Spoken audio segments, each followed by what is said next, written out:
Fire, fire, fire. Yeah, man. That's what we burn the walls, you know, of ignorance and foolishness and aggression down, you know, and that's on all kinds of levels, man. That's on mental levels, spiritual levels, you know, emotional levels, man. Because that's the stuff that we go through. I go through. You go through. It's something everybody goes through, man. Things that hold us up emotionally, and it hurts, man. And it's natural to get caught up on them, but at some point, you've got to learn to let things go, because only then can you grow into a better place, you know, where you can love and accept more things, you know, on many different levels. And so that's what the fire's about, man, to burn that emotional level.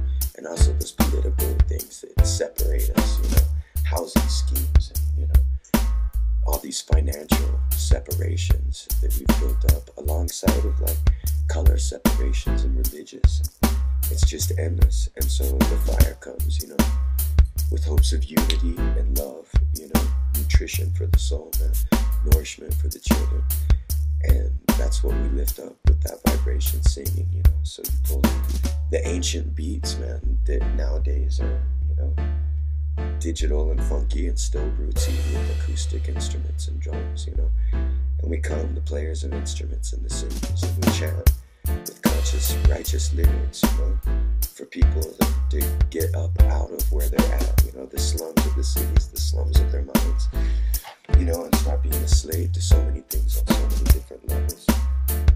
And so we come and burn the fire with music in that way, you know, and in that kind of way, things start falling away. They hear the beats, you know, the young people and even the older people hear the beats and they start feeling it, and they start moving, you know, and they're like, jump, jump, they get going and going and going, you know.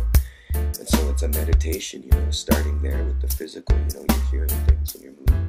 And then it moves to the mental, where you're hearing the words of it, you know, and you start feeling the gravity of it, you know, and you start feeling and understanding that. And then it moves into that spiritual realm where you start making sacrifices and bettering yourself, you know, in all kinds of different ways to move on and progress out of these primitive things that have been holding people back, you know. So, yeah, that's the fire, and that's what the fire is all about. So you have to let it burn and make it music.